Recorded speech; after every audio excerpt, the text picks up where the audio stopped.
All right, my friends, welcome back to Salt City Counseling. Once again, my name is Scott Carter. I'm a licensed therapist here in the cold, snowy state of Utah.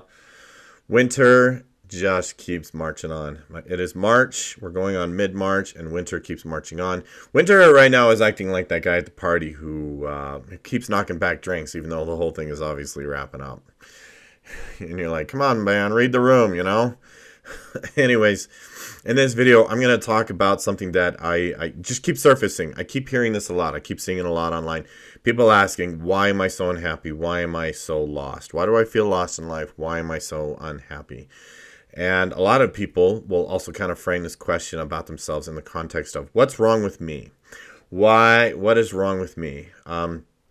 We have this problem in our culture, in our society, that we blame ourselves. That we see ourselves as the underlying issue or the underlying primary problem in an issue like this, that it's obviously always going to be something wrong with me or ourselves. The problem is within ourselves. It's because of a personal flaw or defect. And I just flat out disagree.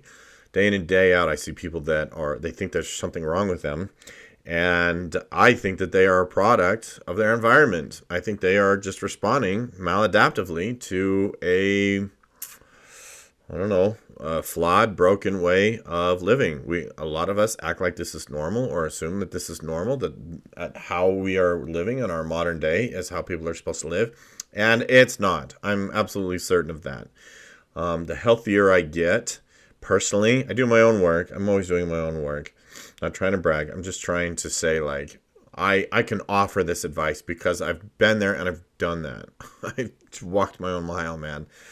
I've suffered through my own issues. I really have. So, but I realized that years ago, like, it's not me. It's not me. I'm responding to my environment. I don't suggest or condone blame. That's not going to work. That's not going to do anything for you. We actually live in a culture and a society full of complaining and negative criticism, and that's part of the problem. It's a huge, massive part of the problem. But we'll get there and do that. But happiness, right? Why are people so lost and so unhappy? I see this with young people, especially, largely, pervasively with young people, teenagers and young adults who are asking the question, why do I feel so lost? Why can't I find my way through life? And the fact of the matter is, our modern culture, our modern society, culture, by the way, I think culture's kind of dead. This isn't culture. There's not enough creativity. It's just consumption. Culture is not consumption. Culture comes from creativity. But our culture, our way of living, our society is shallow. It's hollow. There's no real substance to it anymore. We've gone through things. We've lived through things that has stripped away our sense of meaning. And we were already struggling with it before the global crisis. Withholding judgment, I'm withholding judgment. I'm withholding my opinions on that. It won't do much good to complain or judge or criticize, right? Integrity. I'm doing what I'm saying. That's called integrity. But we are now left with trying to carve out some sort of purpose, meaning, or value or substance from nothing. We're attempting to extract gold from mountains and mountains of useless dirt, of dead, salt-filled dirt. So first of all, if you relate to this, if you feel like you're lost and you're unhappy, first of all, try to understand this isn't a way of life. We are now trying to trudge through a filthy swamp of that just doesn't have any real substance to it. You're trying to dig out gold from useless salt-filled dirt. Okay, but the other thing is this too. What I find is that people, they're really, really struggling to find any sense of ability to be authentic in their lives and to speak how they feel, express their opinions, be themselves, truly, truly, deeply be themselves. And that's going to be a really, really important part of this video. So I am going to provide you with a therapy exercise in this video This one specifically pertains to doing what we call shadow work. You don't have to necessarily worry about that too much right now. I'll do an entirely separate video on that. So make sure you stay tuned and subscribe and hit that bell, smash that like button. But I'll get to that in a different video. Shadow work is super important if you want to be happy, if you want to find confidence, if you want to heal. Shadow work is important for all of the most important things that you can do for yourself. Again, neither here nor there. Neither here nor there, but I'm going to provide you with a therapy exercise before this video ends that you can do to kind of carve out and excavate how you can be more genuine and authentic in your lives. Because the fact of the matter is, most people are afraid to be their own person. And what I see these days is that a lot of people are growing up under parents who really stifle them, who really extinguish their flames, parents who expect them to obey, and just like it's like we're handed a list, right? This is a shameless plug for go get your notebook. I'm always about the notebook. If you're new here, get a therapy notebook. Okay, like if you were young and I hand this book to you, here's your checklist. Here's your life path. Here's your pattern. Do the things in that book. Don't ask questions. Just do it. Go to school. Get an A in English and chemistry, and then go to college, and then get a meaningless career, and buy a house, and get married to someone that you resent, and have kids that get traumatized, and then you'll be happy. And this is just like the same pattern that everybody's doing. It's like a mill. And you're not going to find happiness there, my friends. Part of happiness is authenticity and being true to yourself. Don't live the life that other people want you to live. Like, don't live the life that your parents want you to live. That will make you profoundly miserable. And I'm so disheartened that so many parents are so intolerant these days of their children deviating from this obvious path of misery. It's so bizarre. It's so strange. And so our first thing here is to think about, like, who am I really? And the fact of the matter is, a lot of people don't know who they are. They have no idea. They've lived their life according to what other people want from them so extensively that they no longer know who they want, or what they want, or who they are. Okay, so a big goal, a big task is to build a strong sense of ego, find yourself and build yourself and figure out who you are outside of other people. Sadly, as well, we just live in a society and a culture that stifles individuality. That's just the truth of it. And there is an undercurrent or a subculture in our culture that is just very, very down on individuality and demands conformity. Conformity is your enemy. I heard this quote recently. I thought it was very, very interesting and a very, very thought-provoking. Came from Earl Nightingale. If you don't know who Earl Nightingale is, he's like OG, old school law of attraction guy. His content was short and to the point, but he said this: the opposite of courage is not fear, it's conformity. And we live in a highly, highly conformist society. And this came up recently for me too, man. Like, I used to talk about being a nonconformist when I was a teenager, and now I'm doing it again. Like, the more things change, man, the more they stay the same, I guess. Another nonsense. But we do. We live in a culture and society that demands conformity of thought, word, action, and thought. Did I say thought? I said thought. Okay. We live in a culture and a society that basically condemns thought crimes. And we have a cancel culture that if you step outside of the norm, we will come after you. It's sort of our culture, our society. So people live in fear. They live in fear to be themselves. They live in fear to express themselves. And people are instead conforming. And I'm just telling you, conformity is an absolute recipe for total and absolute misery. And you only get one of these lives, man. And it's interesting, by the way, like if you get on TikTok and you hear the stories of like hospice nurses who talk about people and the regrets that they have on their deathbeds, like it's very sobering. It's a very, very sobering thing. And conformity will never lead to happiness. Conformity will never lead you to feeling like you know who you are or what you're supposed to do in life. And if you're going through this right now and you're feeling profoundly miserable, which a lot of people are, I was communicating with a client yesterday who was telling me that she just feels like life is completely meaningless and she doesn't know what to do. And I take that as a signal or a message from your psyche, from the true part of you that wants you to change and break out of this just, endless cycle of meaningless. Okay. So let's get to the therapy exercises to generate a more authentic version. Okay. I'm going to warn you up front. These exercises are probably going to make you uncomfortable.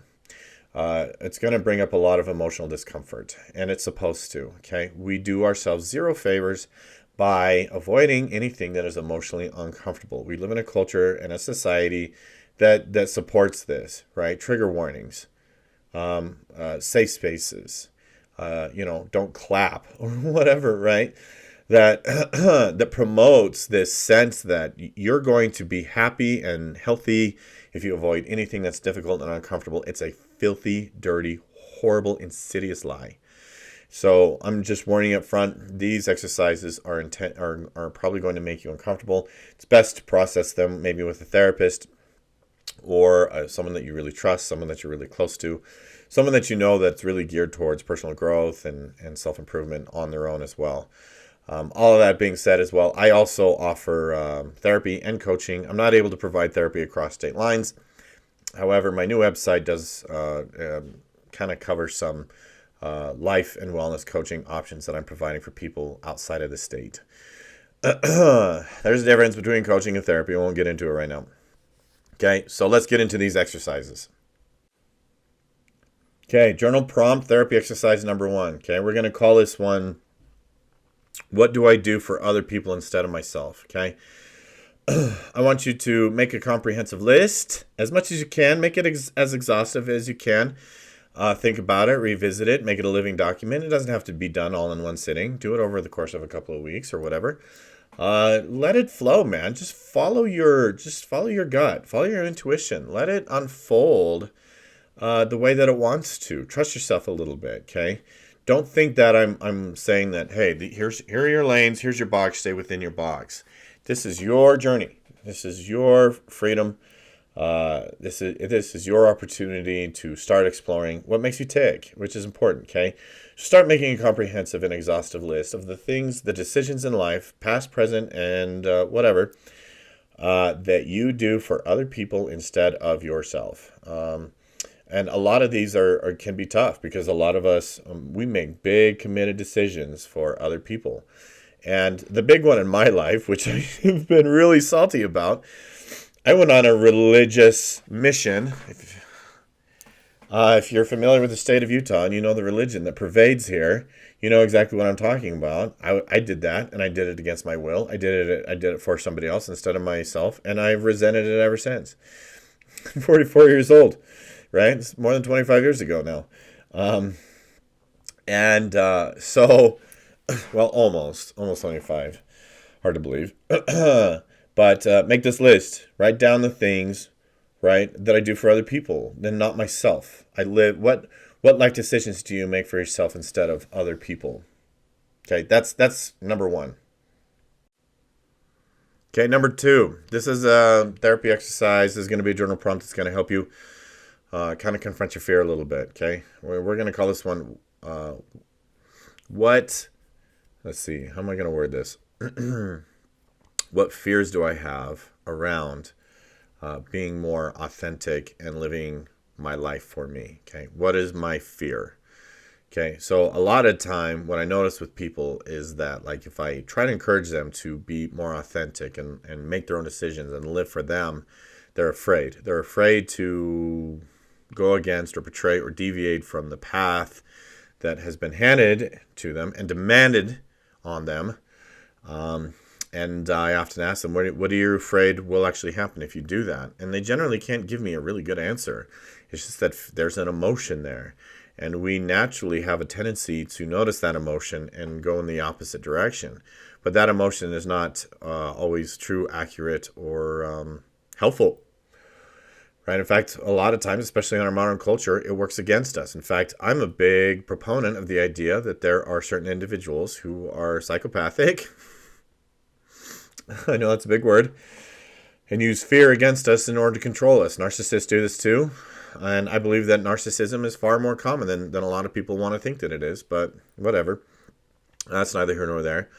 Okay, so on this one, we want to confront our fear. What am I afraid will happen if I make my own decisions, or I am more true to myself, if I follow my path? Okay, and really work through it, right? Like, get really honest with yourself. What will really happen?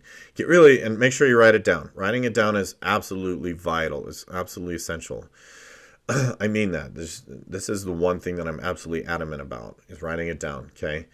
Okay, here's your other question in regards to fear. What is the worst case scenario will happen if, let's say you're in college and it's not going well. You're there because your parents made you be there, okay? And you ask yourself the question, what will happen if I drop out for now until I decide what's right for me? And maybe it's college and maybe it's something else. Who knows, right? What will happen, right? What am I afraid will happen? And it could be anything from my parents will cut me off forever, they'll never talk to me again, or whatever. And most of the time, those things are not accurate or true. It's just your fear exaggerating the situation. But the second question is, what is the worst case scenario, and will I get through it? Because I talk to people all the time, and they say, yes, my worst fear happened. And I'm like, well, how are you doing now? And they're like, fine. Like, so you got through it. Oh, yeah, I did get through it. Yeah, you always do. You have to remember that. You have to keep that in mind. I will get through it. It will be fine. It will be okay. I promise. Okay. So that is therapy exercise number 3. Sorry, did I say number 3? That was number 2. That one was number 2. This is number 3. Okay. We're moving into number 3. Okay. I won't always give 3 therapy exercises on this, but I'm going to load you up. It's my goal and my desire to just give people access to the means to see positive changes in their life. Okay, make sure that you check me out on Instagram and stuff like that. Salt City Counseling, Scott Carter, MHP. I'll put the links in the description below. Or I'm also going to do a link tree. I'll probably just end up putting the link tree in. Please go follow me on Instagram and Facebook and all that stuff. It is spring of 2023, and I'm feeling like I am ready to kick this into high gear and get this out there. Okay, number 3 is simple. It's really simple, and it's positive, and it's get creative. Go and get creative. Creativity is really important. We have no culture, as I said, because all we do is consume. So go create, go contribute, and find your art, find your creative outlet. If it's multiple creative outlets, awesome. Get on it. People always get hung up on, well, it's not good. It's not supposed to be good. So what if it's not good? You're not doing it for anybody else. You're doing it for you. And there's only one way to get better. Go explore your creative freedom, right? Go dance, go sing, go paint, go draw, go play music, go create music, learn an instrument, make jewelry, pottery. It doesn't matter. Writing, right? Writing is mine. I like to write. I love writing. It's always been my creative outlet. And so go get creative. Do it a lot. Do it often. Do it every week. Make it a priority. Instead of all the other crazy, useless nonsense that we do, social media, video games, drugs. Go get creative. Okay? Go and get creative. And if it's good, then maybe you can easily enrich the lives of other people and encourage them to do the same thing. Okay, so that is exercise el número 3. That's going to do it for me on this one. Thank you for watching. Don't forget to subscribe and all that stuff. You know what to do. Happy journeys, friends. Namaste.